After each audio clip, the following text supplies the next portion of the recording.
Hello, hello, hello, hello, hello. Hello, hello, hello, hello, hello, hello, hello, hello, hello, hello, hello, hello.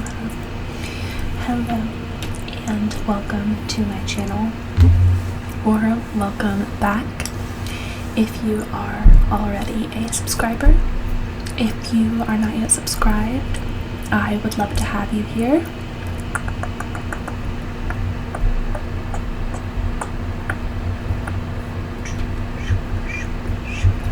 I, for the most part, post 2 videos a week, though I did miss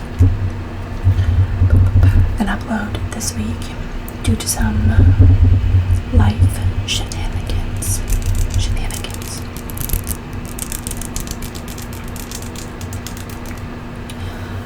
I also just got a haircut, so I feel like I'm going to be touching my hair a lot. Because that's how life works, but I'm gonna try to not do that because it's annoying. So, today, I have a video that feels really special to me. But basically, one of my very best friends in the whole world basically had her work published. She's had work published before, but this is tangible. So one of my very best friends, her name is Kate. And if you don't already know, my name is also Kate. So yes, Kate and Kate. But anyways, her work was published in this poetry anthology by April Publications.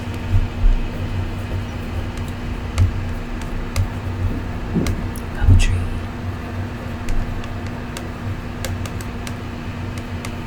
Masters.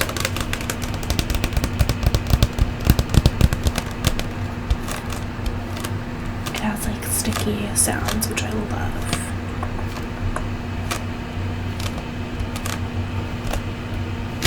Anyways, so I of course asked her permission, but I'm gonna go through and read maybe all of Kate's poems that are in here. I'm not sure. I've read a lot of her work before, but this is the first time I'm actually reading these. So I purchased this as soon as she told me about it. As soon as I found out about it, I went ahead and purchased this. And if you're interested in checking it out, I will put a link to it in the description. But yeah, basically there's this, April does, they basically give out awards. And the winners get published in their collection. I think it's a yearly thing. I don't know a ton about it. I just know that Kate's in it, and that's all that matters to me. I'm so proud of her. Kate, if you're watching this, I'm so proud of you. So proud. And yeah. Okay. So we flip to Kate's part.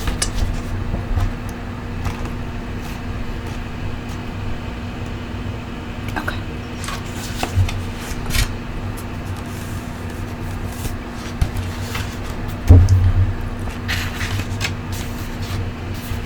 So first it has the particular poem that is her winning poem. So I'm gonna go ahead and read that first.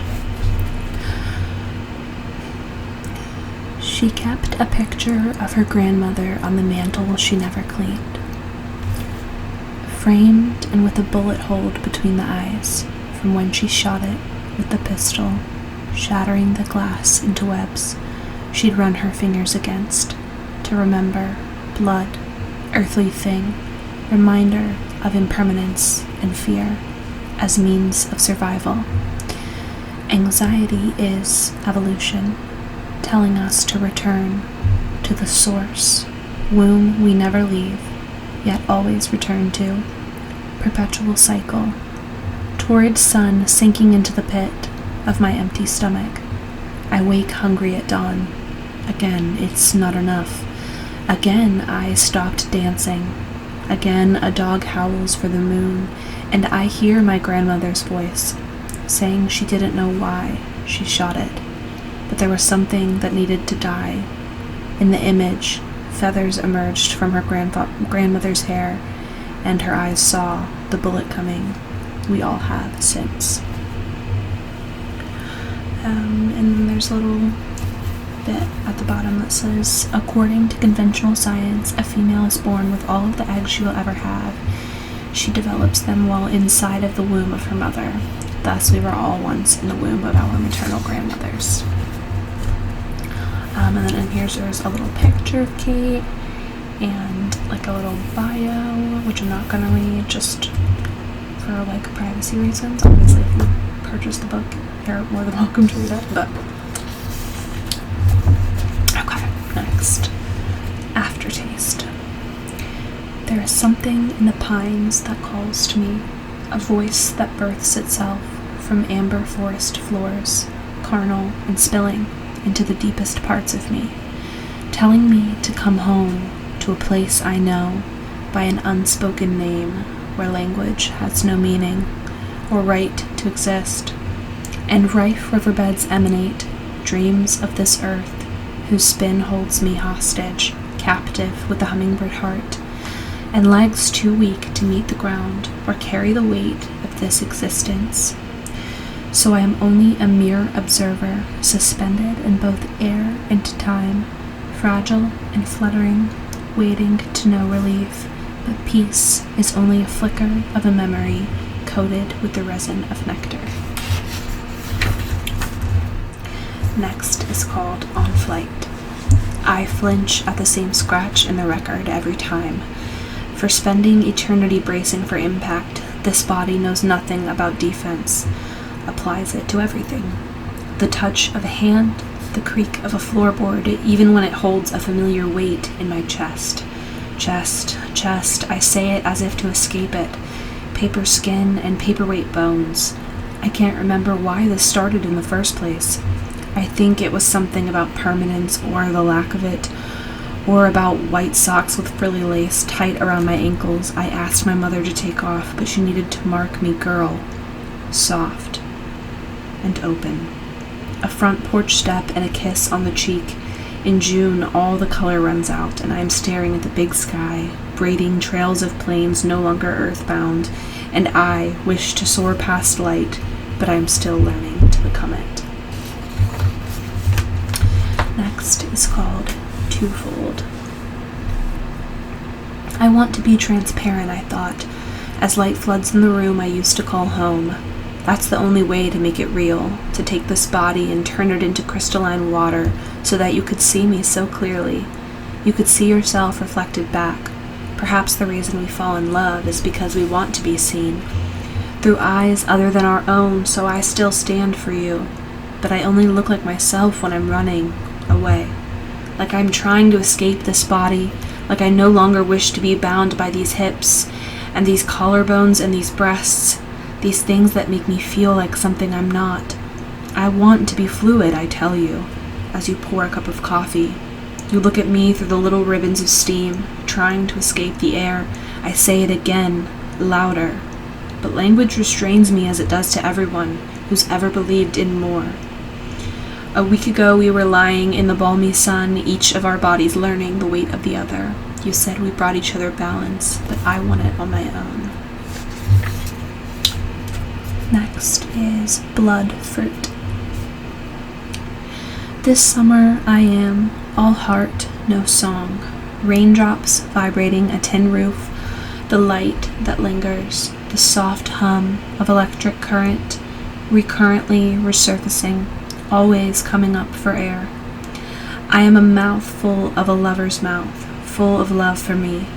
Still, hunger burns a sore spot in the soft spot of my belly, and nothing can satisfy her constant need for blood. I crawl through forests foraging for berries with red-stained fingertips. I tell her I did it, but she knows I could never kill it. He knows it too and tells me, between bites, that he's moving to San Francisco for the winter. Says he can love me from there, and my stomach rumbles at the thought of canned preserves, the dying taste of July, and the fruit we thought could sustain us. Next is river bodies. I run to Georgia at the first sign of frost when the ache arrives and the sun moves on, and I can't remember with how to bring warmth without starting fires. Georgia teaches me in honey about waiting and what for, lays me down under a ceiling fan, says, slow it down until I can make out a single blade spinning, giving us both air. To breathe in Georgia, even though she knows I'll be leaving. Soon the ache will find me here, when the streets become familiar, in the way that they are never enough. To see everything in Georgia would still leave me wanting more, of the wind that bellows through the pines, blowing the water in these bones closer to the shore, that gives itself to the sea in chunks and pieces, turning roads into rivers, teaching me what it is to finally return home.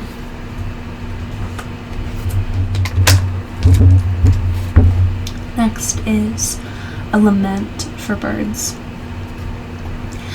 Beaked and feathered gods, forced to carry the burden of seeing from above the havoc of humanity, domesticated by its own ignorance, offered mere breadcrumbs and crumbling baths in exchange for benediction. How unnatural of us to cage the gift we have been given in an effort to understand what cannot be understood. Still, they give us music, a chorus each morning, even after they see what we've done in the night. At a church wedding, I watch as they release the winged creatures from their bronzed jails, crying, yes, let God return to dirt and worms. Next is jargon. Today, I am 93 poems old, enough to know I know nothing. We beat the song to death, trying to find meaning, then forget to dance. All the metaphors are tainted. Birds choke on us and the sea on itself, coughing up hurricanes as if to say, enough. Bring back myth and archangels, talk about devils in a well-lit room, crawl back into caves and remember ignorance. Ink on walls, blood on skin, skin on skin, on skin on skin. Language as a means of survival, as a means of saying fire, fire. Next is on mirrors. If I were brave, I'd cut my hair and hang it from the mantle like it mattered. Instead, I am bound to remnants of what I once was, unfamiliar bones that peer out from beneath pale flesh. I pick apart the slightest imperfection and crawl out of myself. The voice isn't mine, yet I yield to it, mutilate myself if it asks me to, and it asks me to do the most unnatural of things. I no longer know my own sound. It was keen, possibly, fervent, yes. I remember once I yelled into a man and he recoiled into a boy. The windows shook violently. The dog put his tail between his legs, and I did not apologize. The way I do now, that know how I buckle under the weight of another body and stay silent, long after the palm has left my mouth. Fear, older than time, bends a woman into prayer, a soft plea for peace, when there was once the roar of tides. I cup my hands around my ears like shells and imagine I could feel at home in this body again.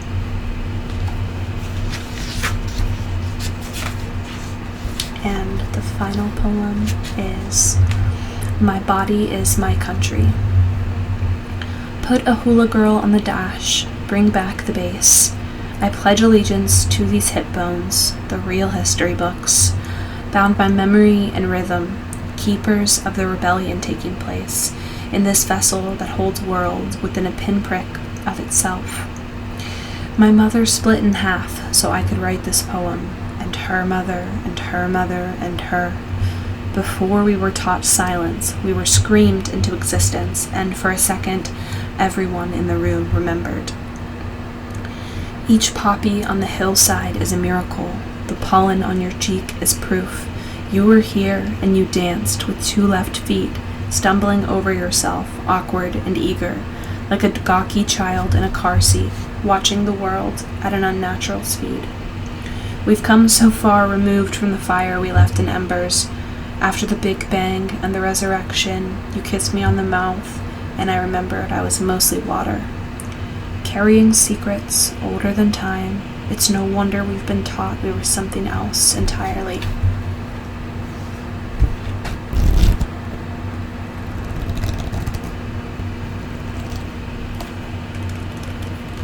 So those are the poems that Kate submitted for this anthology. If you guys like this, I would happily read the other collections of poetry in here. I think there's 4 other poets, total of 5 in this anthology. But yeah, go, give this some love. Comment down below if you had a favorite. And again, I'm so proud of my friend. I love to support smaller artists and things anyway, so and especially obviously when it's somebody that you love, it's so much more exciting and you're so much more keen to support. But thank you so much for listening. I'd love for you to subscribe if you haven't already, and please let me know what you'd like to see from me next. It is my hope that you stay safe, stay healthy, and stay happy. Thank you so much for watching.